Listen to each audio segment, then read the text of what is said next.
Hi guys, so my name is Emily Taper, and today I will be doing my current topic presentation on female genital mutilation.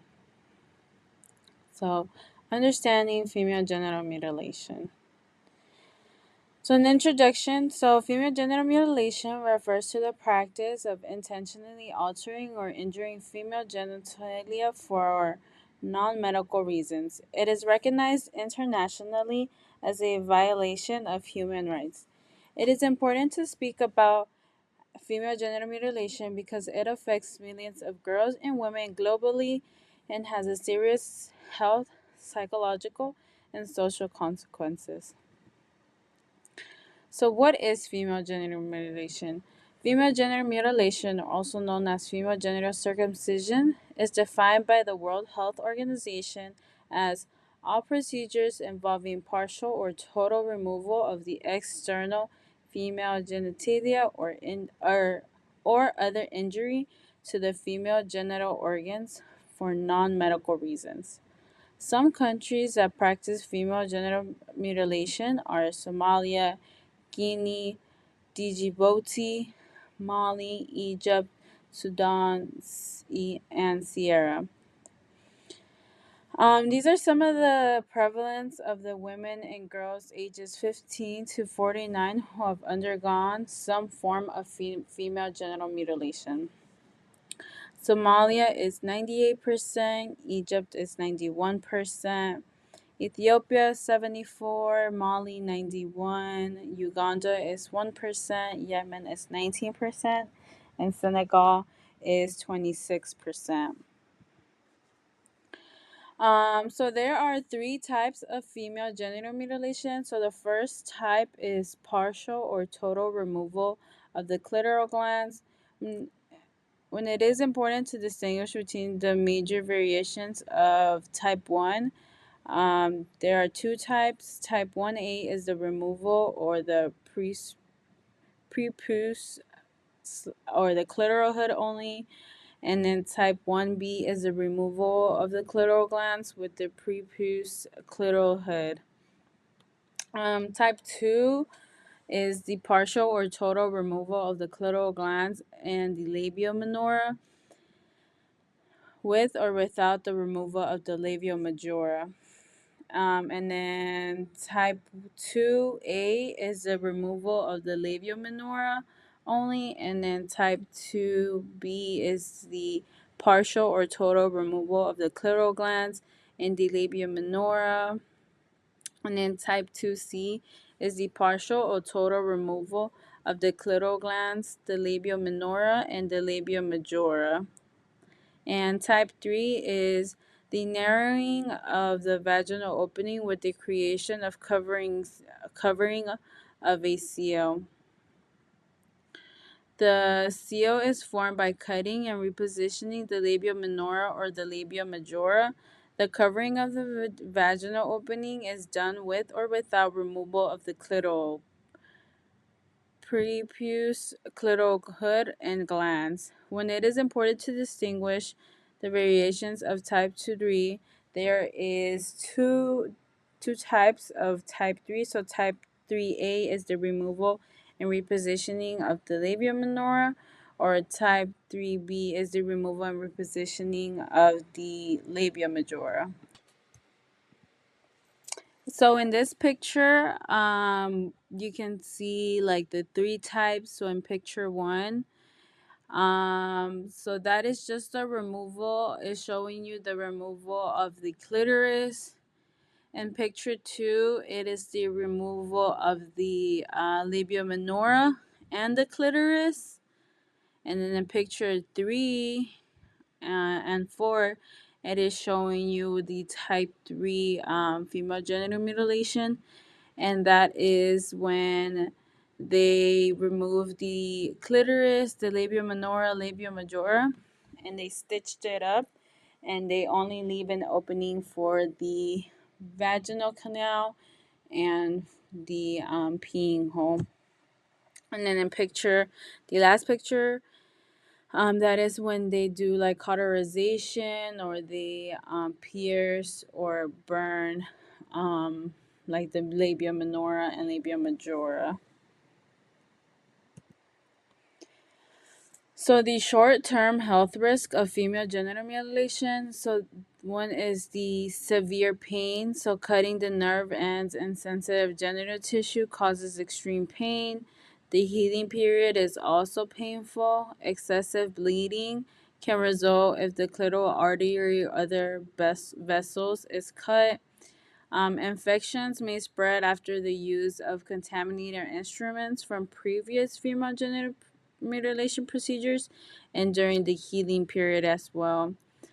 Death is a short term health risk, of course. And then some of the long term health risks are urination problems, so urinary retention and pain passing urine during urine.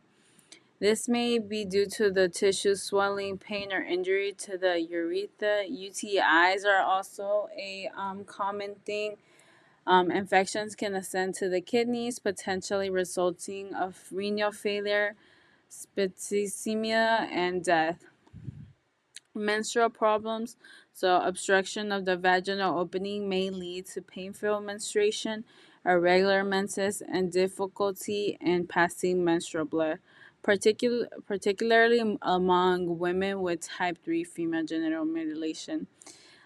Sexual health problems, female genital mutilation damages and anatomic structures that are directly involved in female sexual function and can therefore also have an effect on women's sexual health and well being, such as decreased sexual desire and pleasure, pain during sex, difficulty during penetration, decreased lubrication during intercourse, and reduced frequency or absence of orgasms. Child birth complications. So, female genital mutilation is associated with an increased risk of cesarean section postpartum, difficult in labor, obstruction, tears, lacerations, instrumental delivery, and prolonged labor, extended maternal hospital stay. And then mental health problems also. So, we have PTSD, anxiety disorders, and depression. Cultural and social factors for performing FGM. The reason FGM is performed vary from one region to another, as well as over time include a mix of social cultural factors within families and communities. The social pressure to conform to what others do and have been doing, as well as the need to be accepted socially and the fear of being rejected by the community, are strong motivations to perpetuate the practice. FGM is considered a necessary part of raising a girl and a way to prepare for her adulthood and marriage. This can include controlling her sexuality to promote premarital virginity and marital fidelity. Some believe that the practice has religious support, although no religious groups prescribe the practice. Religious leaders take varying positions with regard to FGM, with some contributing to its abandonment. FGM is widely considered to be associated with Islam. However, during a conference held in Cairo, Egypt in 2006, Muslim scholars from various nations declared FGM to be un-Islamic, and in fact, the traditional cultural practice of FGM predates both Islam and Christianity. FGM is actually practiced by Muslim, Christians, and Jewish groups. There are countries such as Nigeria, Tanzania, and where the prevalence of FGM is even greater among Christian groups. According to the Hebrew Bible, circumcision is required for all male Jewish children in observance of God's commandment to Abraham. Female circumcision was never allowed in Judaism according to the Oxford Dictionary of the Jewish Religion. A Jewish minority group living in Ethiopia, the so-called Falashas or Beta Israel, practice ritual female genital surgery. Literature dealing with Christian view of FGM is scarce. However, Christian authorities unanimously agree that FGM has no foundation in the religious text of Christianity. FGM is practiced among Christian groups, for example, in Egypt, Nigeria, Tanzania, and Kenya. Although FGM is not prescribed by religious law, many of those practicing it may consider it a religious obligation as female sexual um, purity plays an important role not only in Christianity but in all monastic religious religions. Human right violation. No matter how it is practiced, FGM is a violation of universal human rights principles. FGM violates the principles of equality and non discrimination on the basis of sex. It violates the right to freedom from torture and cruel, inhuman, or degrading treatment. It violates the right to the highest attainable standard of health, the right to physical integrity, and the right of the child. In the worst cases, it even violates the right to life. What is UNICEF doing to stop FGM? UNICEF and the United Nations Population Fund jointly led the world's largest program to end FGM. Launched in 2008, the program partners with communities to raise awareness of the harms caused by FGM and to shift social norms towards collective abandonment. UNICEF also works with the governments at the national and regional levels to support the development of policies focusing on ending and outlawing FGM. In 2023, some notable results from the 17 countries covered by the joint program include 162,044 from 0 to 14 girls were protected from undergoing FGM. 2,315 communities established surveillance systems to protect girls from being subjected to FGM, and 8,816 grassroots community based organizations, integrated coalitions, and networks of youth feminists and women and entrepreneurs. The legal framework. So today, a great number of countries have outlawed the practice, and an increasing number of communities have committed to abandoning it, indicating that the social and cultural perceptions of the practice are being challenged by communities themselves, along with national, regional, and international decision makers.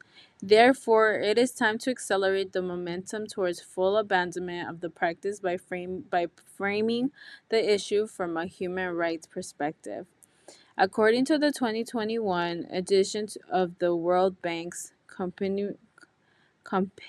Compendium of International and National Legal Frameworks on Female Genital Mutilation, 84 countries in the world have domestic legalization that either specifically yeah. 84 countries in the world have domestic legalization that either specifically prohibits the practice of female genital mutilation or allows it to be prosecuted through other laws, such as the criminal or penal code, child protection laws, violence against women laws, or domestic violence laws. The Program of Action of the International Conference on Population and Development recognizes that violence against women is a widespread phenomenon. It states in a number of countries harmful practices meant to control women's sexuality have led to great suffering, among them in the practice of female genital cutting, which is a violation of basic rights and a major lifelong risk to women's health. Only 41 states currently have laws against FGM.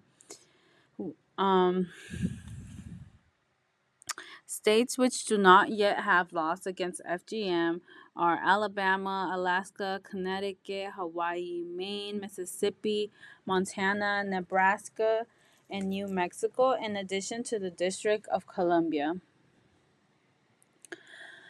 So right here we have a map, and it's just showing you like the darker orange states are the ones that have like the higher degree of criminalization for people who practice FGM, and the ones like as it goes lower, the ones with white are like states that don't have any legalization or anything to criminalize FGM, people who practice FGM.